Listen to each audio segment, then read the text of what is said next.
दर्शकों नमस्कार, एक बार फिर स्वागत है कार्यक्रम आयुष में। मैं हूं डॉक्टर राकेश जून, मेरे साथ है मेरी सहयोगी आकृति श्रीवास्तव। नमस्कार दर्शकों, एक बार हम फिर हाजिर हैं एक नए विषय के साथ। आकृति, जैसा बरसात का मौसम है, इस मौसम में यदि गर्मा गर्म चाय और पकौड़े मिल जाए तो क्या बात है। बिल्कुल, लेकिन यहाँ स्टूडियो में एक काम किया जा सकता है, क्यों ना चाय और पकौड़े घर पे जाके बनाएं और उसका आनंद लें। देखा दर्शकों, चाय पकौड़े भी मुझसे बनवाना चाहती है। बिल्कुल। अरे एक काम ये भी तो किया जा सकता है कि जो नुक्कड़ पे चाय की दुकान है वहीं पे ही गर्मा गर्म चाय और पकौड़े का आनंद लिया जाए। दर्शकों, इसे कहते हैं दिया तले अंधेरा। अरे आकृति, अब ये बताओ, इसमें ये कहावत कहाँ से आ गई। आपको पता भी है आज हम यहाँ क्यों उपस्थित हुए हैं? अरे भाई, मुझे भी पता है और मेरे दर्शकों को भी पता है कि यहाँ हम बैठे हैं केवल और केवल स्वस्थ रहने के अच्छे अच्छे तरीके बताने के लिए। और आप किस बारे में बात कर रहे हैं? खुले में बने चाय और पकौड़े खाने की। देखा दर्शकों, मैं तो केवल इस आकृति को चेक कर रहा था कि इनको कितनी जानकारी है आज के विषय के बारे में। अच्छा जी दर्शकों, अगर मैं इनकी यही बात सुनती रही ना तो पूरा समय खराब हो जाएगा। दर्शकों, आज हम बात करने जा रहे हैं बरसात में हो रही बीमारी और उसके यूनानी उपचार के बारे में। हमारे साथ मौजूद है डॉक्टर मोहम्मद शाहिद खान। डॉक्टर खान, आपका बहुत बहुत स्वागत है हमारे कार्यक्रम में। शुक्रिया आपका, और हम हमारे दर्शकों का भी शुक्रिया। हमारे दर्शकों को बता दें जो नहीं जानते हैं यूनानी उपचार क्या होते हैं। यूनानी चिकित्सा पद्धति काफी पुरानी पद्धतियों में से एक मानी गई है, जिसकी शुरुआत ग्रीस के यूनान में हुई थी। तो दर्शकों, हमारा कार्यक्रम पूरा देखिए और जानिए कितनी उपयोगी है यूनानी चिकित्सा पद्धति। डॉक्टर खान, सबसे पहले हम आपसे जानना चाहेंगे कि आप अपनी दिन की शुरुआत किस प्रकार करते हैं और आप यूनानी से कितने साल से जुड़े हुए हैं? दिन की शुरुआत हर किसी को पता है कि हमारे चाहे धार्मिक रीति रिवाज हों, चाहे हमारे बड़ों के कहने हों और चाहे साइंस के, कि सुबह जल्दी उठना चाहिए। और हम लोगों की भी शुरुआत जो है वो सुबह जल्दी होती है। सुबह उठने के बाद रोज़ाना की तरह आदमी जो है पहले फ्रेश होता है, मिसवाक करता है और उसके बाद अपनी दिनचर्या की तैयारी करता है। रहा दूसरा सवाल आपका कि आप कितने साल से जुड़े हुए हैं? मैं 89 में मैंने यूनानी सिस्टम ऑफ मेडिसिन के कोर्स BUMS में एडमिशन लिया था और तब से आज तक निरंतर इसके साथ जुड़ा हुआ। जी बिल्कुल आकृति, हमारे पास आज बहुत ही विद्वान चिकित्सक उपलब्ध हैं और डॉक्टर साहब, हम सबसे पहले आपसे यही जानना चाहेंगे कि आखिर यूनानी चिकित्सा पद्धति की बात की जाए तो इसमें बरसात में होने वाली मुख्य स्वास्थ्य समस्याएं कौन कौन सी होती हैं। देखिए, चिकित्सा पद्धति से और बीमारियों का कोई रिश्ता नहीं होता। बीमारियां तो अपनी होती हैं और हर चिकित्सा पद्धति में इनका विवरण मिलता है, आपको इसके बारे में जानकारी मिलती है। यूनानी सिस्टम ऑफ मेडिसिन चूँकि बहुत पुरानी है, इसकी शुरुआत जो है बुकरात ने की थी। अंग्रेज़ी में इसको कहा जाता है कि उनकी ह्यूमरल थ्योरी से शुरुआत हुई थी। आम जुबान में कहा जाता है कि उन्होंने जब बीमारियों को लोग जादू टोना मानते थे तो उससे निकाल के उसको एक सिस्टम ऑफ मेडिसिन का नाम दिया था।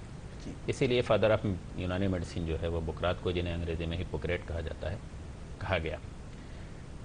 तो इस सिस्टम ऑफ मेडिसिन में मुझे लगता है कि सीज़न के साथ जितना रिश्ता बताया गया है वो किसी और सिस्टम ऑफ मेडिसिन में शायद उतनी विस्तृत रूप से नहीं बताया गया होगा। उसका कारण ये है कि आपने कभी भी आम बोलचाल की ज़ुबान में ये सुना होगा कि कैसे मिजाज हैं जी। ये दरअसल ये मिजाज का लफ्ज़ जो है वो यूनानी सिस्टम ऑफ मेडिसिन को रिप्रेजेंट करता है। यूनानी सिस्टम ऑफ मेडिसिन जो है वो बेसिकली डिपेंड ही करती है इस बात पर कि इंसान की जो बनावट हुई है वो 4 चीज़ों से हुई है और उन चारों चीज़ों के अलग अलग मिक्सचर से उसके अंदर 4 किस्म के मिजाज पैदा होते हैं और ये मिजाज जो है वो इन्वायरमेंट में भी होते हैं। तो बरसात में जो है वो यूनानी के जो 4 मिजाज बताए गए, एक बताया गया कि हॉट ड्राई यानी गर्म और खुश्क, एक बताया गया कोल्ड ड्राई यानी ठंडा और सूखा, एक बताया गया हॉट एंड वेट यानी गर्म और नमी के साथ, एक बताया गया कोल्ड और वेट। बिल्कुल बिल्कुल बिल्कुल डॉक्टर खान जी, आप हमारे दर्शकों को बताइए कि यूनानी किस प्रकार काम करता है, इसकी ऐसी क्या विशेषता है जो इसे बाकी सबसे अलग बनाती है, और ये भी बताइए कि क्या ये इतनी फैली हुई है, लोग इसके बारे में जानते हैं? जी, आपका जो सवाल है उसी की भूमिका थी मेरी ये कि यूनानी जो है वो ह्यूमरल थ्योरी और मिजाज टेम्परामेंटल थ्योरी, इसके ऊपर काम करती है बेसिकली। और हमारे यहाँ माना जाता है कि एक सही मिजाज और सही मटेरियल्स अगर आपके बदन के अंदर हैं, मादे हैं, तो फिर आप स्वस्थ रहेंगे। और अगर इनका रेशियो बिगड़ जाएगा तो आपका स्वास्थ्य पर विपरीत प्रभाव पड़ेगा। ये विपरीत प्रभाव एनवायरनमेंट जिसके अंदर होना है उसके अंदर, और जो पॉजिटिव एजेंट्स होते हैं, इन तीनों के मिक्सचर से सामने आते हैं। जी बिल्कुल। जहाँ तक दूसरा सवाल आपका था कि कहाँ तक फैली हुई है, तो हिंदुस्तान के हर कोने में है ये। 50 से ज़्यादा इसके यूनानी के मेडिकल कॉलेजेस हैं जी। नेशनल इंस्टीट्यूट है जहाँ पीजी के कॉलेज हैं 10 से ज़्यादा, और लगभग हर गांव खेड़े तक ये जो है पहुंची हुई है। कई जगह पे इसके फिजिशियंस को जो है हकीम कहा जाता है। तो अगर आप हकीम के हवाले से सुनेंगे कि फलां हकीम है, फलां हकीम है, तो इस तरह से आपको ज़्यादा आसानी होगी कि आपको ये विस्तार इसका और इसकी पैठ कहाँ तक है ये पता चल पाएगी। राकेश जी, आप किस चिंता में पड़े हैं? ऐसा क्या प्रश्न घूम रहे हैं आपके दिमाग में? अरे आकृति, मैं ये सोच रहा था कि मैंने ऐसा सुना है कि यूनानी चिकित्सा पद्धति में पीलिया का बहुत अच्छा उपचार है, क्योंकि बरसात का मौसम है और इसमें इस तरह की समस्याएं बहुत होती हैं। तो हम हमारे विशेषज्ञ से यही जानना चाहेंगे कि पीलिया का उपचार यूनानी चिकित्सा पद्धति में किस प्रकार किया जाता है। मैं सबसे पहले जवाब देने से पहले मैं ये बात स्पष्ट कर दूं, इस तरीके के प्रोग्राम जो है वो जानकारी के लिए होते हैं जी। ना कि घर पर बैठकर उपचार करने के लिए होते हैं। तो जो कुछ मैं बताऊंगा ये एक जानकारी के तौर पर लिया जाए, इसे उपचार के तौर पर ना लिया जाए। जब भी उपचार कराना हो किसी फिजिशियन उसके जानकार से मिलकर ही उपचार कराया जाए। जी। आपने सवाल जो किया कि पीलिया, तो पीलिया अलग अलग कारणों से होते हैं, लेकिन बरसात में जो पीलिया होता है वो दरअसल पानी की खराबी की वजह से होता है। जैसे आम जुबान में लोग कहते हैं हेपेटाइटिस ए हो गया या इन्फेक्टिव हेपेटाइटिस हो गया। जी। तो ये पीलिया का 2 काम करना होता है इसमें, एक तो हो ही ना, जी। बचाव किया जाए कि भाई हो ही ना, जी। और अगर किसी वजह से हो गया है तो उसको ठीक किया जाए। जी। बचाव के लिए जैसे सबसे ज़्यादा ज़रूरी है कि पानी जो है साफ़ हो। जी। यूनानी में जब साफ लफ्ज़ की बात आती है तो उसको हम लोग मतहर कहते हैं। साफ होना कई बार देखने में साफ होता है, चीज़ें साफ होती हैं, लेकिन वो स्टेरिलाइज है कि नहीं है, जी। तो वो हर तरीके की गंदगी से साफ और पाक होना चाहिए, उसका इस्तेमाल किया जाना चाहिए।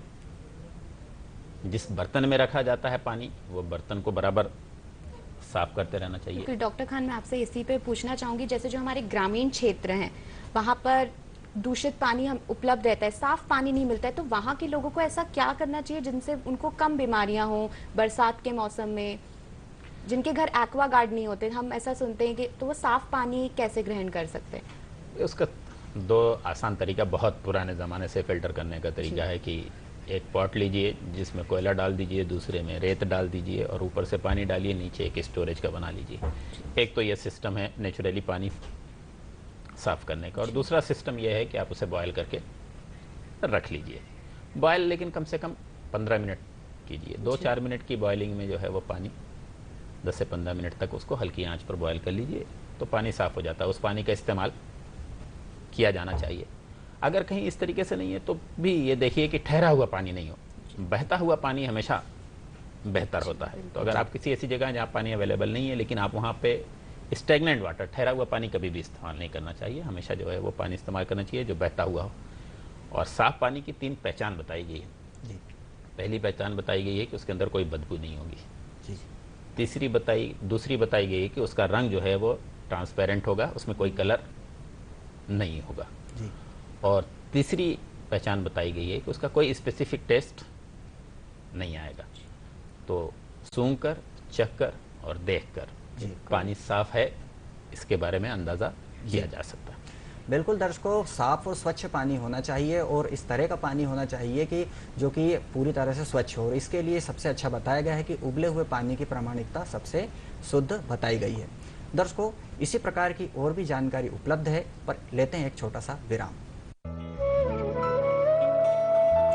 दर्शकों, विराम के बाद पुनः आपका स्वागत है। यह है कार्यक्रम आयुष और आज हमारी चर्चा का विषय है बरसात में होने वाली स्वास्थ्य समस्याएं और उनका यूनानी उपचार। और इसी महत्वपूर्ण विषय पर विस्तार से जानकारी दे रहे हैं डॉक्टर मोहम्मद शाहिद खान साहब, जो कि वरिष्ठ यूनानी चिकित्सक हैं। डॉक्टर साहब, यदि हम बात करें वर्तमान समय में बारिश में, तो सर्दी जुकाम और खांसी बुखार जैसी समस्याएं भी बहुत होती हैं।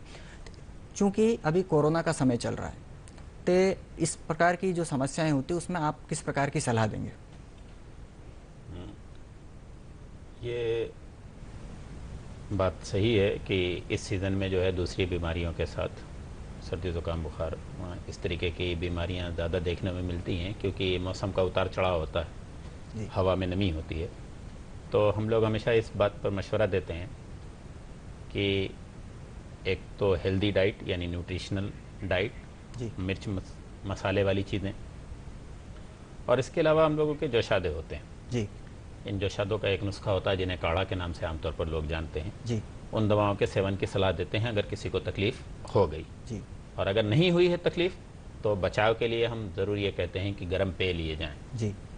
और वो पेय जिसमें कि हल्दी भी डली हो, जिसमें कि दालचीनी का भी इस्तेमाल हुआ हो, क्योंकि यूनानी के हिसाब से ये जो है वो गर्म चीज़ें होती हैं और इस मौसम के जो उतार चढ़ाव होते हैं और इनके अंदर एंटीवायरल प्रॉपर्टी भी होती है, वायरस को रोकने की प्रॉपर्टीज़ भी होती हैं। हालांकि वायरस का कॉन्सेप्ट यूनानी के साथ नहीं है, लेकिन मौसमी तब्दीलियों से होने वाली जो चेंजेस आते हैं उनको बचाव में सहायक होती हैं। तो ख़ास तौर से हल्दी, दालचीनी और काली मिर्च, इनका इस्तेमाल ज़रूर किया जाना चाहिए और इनके पेय का इस्तेमाल किया जाना चाहिए। जी डॉक्टर साहब, जैसे कि आपने बताया, तो क्या इसमें जो कोविड का टेस्ट है वो करवाने की सलाह आप देना चाहेंगे? देखिए, कोविड का टेस्ट करवाने की सलाह अगर ऐसे सिम्टम होते हैं जी, जहां वाकई ऐसा लगता है, जो इस तरीके से सिम्टम्स WHO ने भी बयान किए हैं और लोगों ने भी बयान किए हैं, तो कॉमन फ्लू और इसके सिम्टम में कहीं ना कहीं थोड़ा फ़र्क होता है कि कॉमन फ्लू का फीवर उतना सीवियर नहीं होता है। तो हर एक को सलाह देना बेहतर नहीं होता, क्योंकि पैनिक फैलता है उससे। मेरी राय, अपनी निजी राय ये है कि जहां हमें सस्पेक्ट हो वहां ज़रूर सलाह दी जानी चाहिए, उनको उसके अंत तक देना चाहिए। लेकिन अगर कोई इस तरीके का मरीज़ है तो उसकी मॉनिटरिंग तो होती ही रहनी चाहिए। जी बिल्कुल। जी बिल्कुल। दर्शकों को आप डॉक्टर खान ये बताइए कि जिस तरह दूषित पानी से बीमारियां होती हैं, हम देखते हैं डायरिया हो गया, पीलिया हो रहा है, डायसेंट्री, जिनको अधिकतर लूज मोशंस और उल्टी होते हैं, तो उनके लिए आप क्या उपचार बताना चाहेंगे या उनको ऐसी क्या सावधानी बरतनी चाहिए? देखिए, जो बीमारी का कारण है, इस कारण को समझना ज़रूरी है। और कारण ये है कि इस मौसम में 3 परिवर्तन होते हैं। एक तो कभी गर्म कभी ठंडा, दूसरे जो है वो हवा भी नम हो जाती है, उसमें पानी की मात्रा ज़्यादा हो जाती है, और इसके अलावा जो है वो खान पान की चीज़ें जो होती हैं और ठहरा हुआ पानी जो होता है, इसके नतीजे में जो वेक्टर पैदा होते हैं, मच्छर मक्खी कीड़े मकोड़े, ये तीनों चीज़ें मिलके परेशानी का कारण बनती हैं। और इस मौसम में सबसे जल्दी इन्फेक्शन, कहते हैं कि बीमारी के लिए सेहत के लिए सबसे ख़राब मौसम और बीमारी के लिए सबसे उपयुक्त मौसम जो है वो बरसात का मौसम होता है, क्योंकि जब भी गर्मी के साथ नमी रहेगी तो बीमारियां ज़्यादा फैलेंगी। और ये इसलिए इस बात का ही ध्यान रखना है आपको, अगर एहतियात करनी है जी, तो बीमारी का इलाज से ज़रूरी है कि एहतियात, तो आसपास ठहरा पानी ना रहे, जो पानी आप पी रहे हो वो साफ़ सुथरा हो। जिस तरीके कैसे साफ़ करना इसके बारे में हमने पहले बताया आपको। और तीसरे ये है कि कभी भी हम भीग के आएँ तो नम कपड़े हमारी बदन पर नहीं रहने चाहिए जी। ये सारी जो है बीमारियां पैदा होने का कारण बनती है। डायरिया, डिसेंट्री का इलाज पहले तो तुरंत रोकने की ज़रूरत नहीं है, अगर हल्का फुल्का कुछ है तो वो 1-2 दस्त लगने के बाद वैसे ही ठीक हो जाता है जी। उल्टियाँ आमतौर पर अगर आपने स्ट्रीट फूड लिया है जी, सड़क से खा लिया है, या आपके घर बासी खाना रखा हुआ था या फ्रिज में रखा हुआ था, आपकी फ्रिज बंद हो गई थी, या इस तरीके की और चीज़ें हैं, या यह है कि सुबह बना लिया था, ध्यान नहीं आया, शाम को खा लिया, तो इस मौसम में बासी खाना, स्ट्रीट का खाना या बार बार गर्म करके खाना खाने से बेहतर है कि साफ़ सुथरा खाना खाया जाए और ताज़ा खाया जाए जी, और पानी साफ़ पिया जाए। इसके बाद भी अगर किसी को हो गई है तो एक आध वॉमिटिंग हो गई है, कुछ नहीं, नींबू का ज़रा सा डाल के पानी पी लेंगे तो भी, हल्दी का सेवन कर लेंगे तो भी। और अगर डायरिया लग गया है तो यूनानी में उसके उपचार की पूरी तरीके से व्यवस्था है कि किस तरीके के दस्त लगे हैं। अलग अलग दवाएं कंपाउंड भी आती हैं और सिंगल मेडिसिन भी आती हैं। कुछ नाम अगर आप जानना चाहें तो मैं बता दूं कि त्रिया के पेचिस के नाम से आती है, सफूफ चुटकी के नाम से आती है बच्चों के लिए। इस तरीके से जो है वो पेच के नाम से टैबलेट आती हैं। और सिंगल मेडिसिन में आप जिनको इंद्रजौ आती हैं, जिन्हें कुटज कहा जाता है, इंद्रजौ और कुटज 2 किस्म की दवाएं आती हैं। इसके अलावा खसखस के दाने इस्तेमाल किए जाते हैं। तो इस तरीके से बहुत सी चीज़ें हैं जो कि दस्तों को रोकने के लिए होती हैं। इन्फेक्शन है तो उस हिसाब से अफसंतीन वगैरह दवाएं होती हैं, उनका इस्तेमाल किया जाता है। बेहतर ये है कि जब ऐसा कुछ हो तो इंतज़ार करें थोड़ा सा, और नहीं तो डॉक्टर से मशवरा लें। उल्टी आमतौर पर डिहाइड्रेशन के नतीजे में होती है, तो कोशिश ये करें कि डिहाइड्रेशन रोकें। जी। जो डिहाइड्रेशन बनाने का तरीका, वो आरएस बनाने का तरीका सबको पता है, या तो आरएस का इस्तेमाल करें। यूनानी सबसे ज़्यादा रिकमेंड करती है कि अगर आपको नारियल का पानी अवेलेबल है तो नारियल का पानी थोड़ा थोड़ा देते रहें। बिल्कुल बिल्कुल। आकृति, आप देख रही हो कितने महत्वपूर्ण और छोटी छोटी बातें हमारे विशेषज्ञ हमें बता रहे हैं आप ही के लिए। जी बिल्कुल। और दर्शकों, यहाँ पर बरसात में अक्सर हम ये भी देखते हैं कि जो है त्वचा और आंखों और बालों संबंधी कई प्रकार की समस्याएं होती हैं। तो डॉक्टर साहब, हम आपसे ये भी जानना चाहेंगे कि किस प्रकार की सावधानियां हम अपना कर हमारी त्वचा, आंखों और बालों को स्वस्थ रख सकते हैं, खासकर इस बरसात के मौसम में। बिल्कुल, ये बड़ा मुनासिब सवाल भी है और इस बात की जानकारी लोगों को होना भी चाहिए। जी। ख़ासतौर से छोटे छोटे बच्चे घर के बाहर जमा पानी में, गड्ढे में खेल रहे होते हैं, कूद रहे होते हैं। उनको खेलने कूदना कोई मसला नहीं है जी, लेकिन मसला यह है कि उस खेलने कूदने के चक्कर में उनको छोटे छोटे ज़ख्म जैसे हो जाते हैं, एब्रेजन जिनको बोलते हैं, और उसके रास्ते से जो है, चूँकि इन्फेक्शन फैलने का वक्त है, तो फोड़े फुंसी बहुत होते हैं। जी। इसके अलावा नम अगर आपका बदन ज़्यादा देर तक है और आपकी इम्यूनिटी कॉम्प्रोमाइज़ है तो आपको फंगल इन्फेक्शन होने के चांसेस बहुत ज़्यादा रहते हैं। दांत, खाज, खुजली। तो नंबर 1 बात यह है कि बच्चे अगर खेल के आ रहे हैं तो तुरंत उनको साफ पानी से, साबुन से उनको अच्छे से साफ़ सुथरा कर धो देना चाहिए, और उनके हाथ पैर को एकदम बिल्कुल तुरंत तौलिया से पोंछ के जी सुखा देना चाहिए। और बड़े लोगों को ये चाहिए कि पहली बात तो भीगने से बचें। अगर भीग गए हैं जी तो फिर तुरंत अपने कपड़े जैसे ही घर पर पहुँचें धो लें, बदल दें, और बदलने से पहले मुमकिन हो तो नहा लें। साबुन के इस्तेमाल से जो कुछ थोड़ी बहुत फफूंद या इस तरीके की चीज़ें, इन्फेक्शन हमारी स्किन पर लॉज हुए हैं, वो निकल जाएंगे। जी बिल्कुल। डॉक्टर खान, आप हमारे दर्शकों को बताइए, ये सारी तो कॉमन बीमारियां हैं जो मतलब अधिकतर लोग जानते हैं। ऐसी कौन सी घातक बीमारियां हैं जो बारिश के पानी से हो सकती हैं, जिनके बारे में लोगों को ज़्यादा पता भी नहीं है? नहीं, ऐसा कुछ विशेष नहीं है कि बारिश के मौसम में जो है ये घातक बीमारियां हैं पानी से डायरेक्ट या हवा से। लेकिन जो घातक बीमारियां हैं वो दरअसल मौसम के चेंजेस के नतीजे में ठहरे हुए पानी से जो वेक्टर बॉर्न कहलाती हैं, मच्छर और मक्खी के। ख़ास तौर से उसमें 3 बीमारियां जो बरसात के मौसम में सबसे ज़्यादा देखने में आती हैं, उसमें से है डेंगू, चिकनगुनिया और मलेरिया। इसके अलावा टाइफाइड बहुत देखने में आता है। तो ये चारों चीज़ों को मोटे मोटे तौर पर जानना ज़रूरी है जी।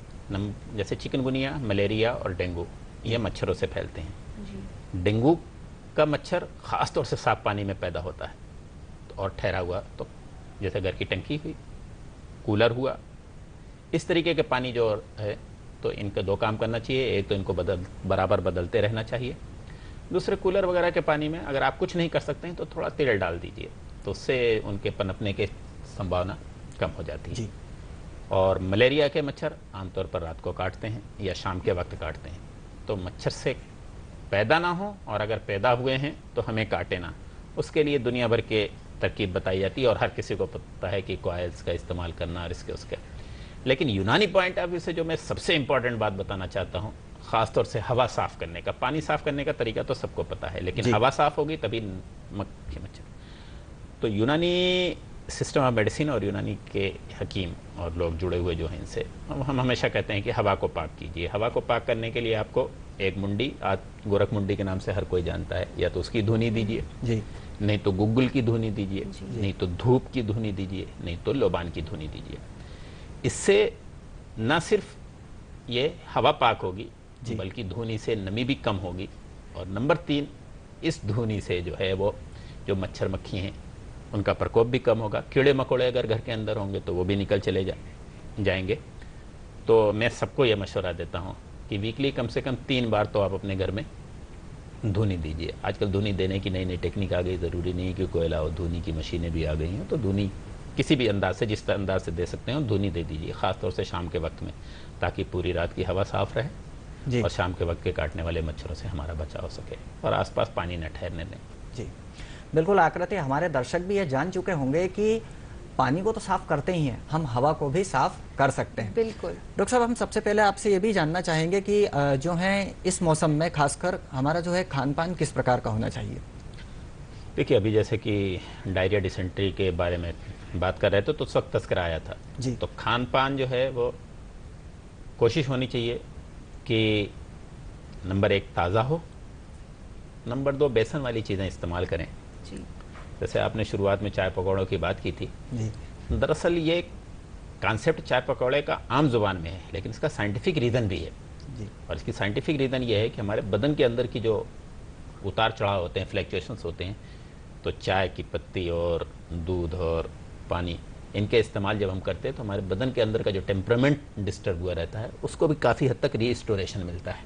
जी। और जिस तरीके से बेसन की बात की गई, बेसन जो है अगर आप हाथ में लेंगे बेसन, और ख़ासतौर से चने वगैरह का इस्तेमाल आप देखेंगे तो इनको आप देखेंगे कि बड़े खुश्क होते हैं अगर भून लिए जाएँ, सूखे हुए होते हैं, तो ये भी नमी को काफ़ी हद तक दूर करते हैं। तो खाने पीने में बेसन वाली चीज़ें, ताज़ा चीज़ें, प्रोटीन वाली डाइट जितनी भी प्रोटीन वाली होती है, और इस सीज़न में एहतियात इस बात की ज़रूर करें कि खाने को थोड़ा ज़्यादा देर तक पका लें, जितना पहले पकाते हैं उससे थोड़ा सा ज़्यादा पका लें। बिल्कुल। बिल्कुल। डॉक्टर खान, आपने हमारे दर्शकों को बहुत ही ज्ञानवर्धक जानकारी दी, उसके लिए बहुत बहुत धन्यवाद। तो राकेश जी, अब हम चलें? कहाँ? चाय पकौड़े की दुकान पर? नहीं, सीधा घर। दर्शकों, कल फिर किसी अन्य विषय के साथ पुनः मुलाकात होगी, तब तक के लिए हमें दीजिए आज्ञा। नमस्कार।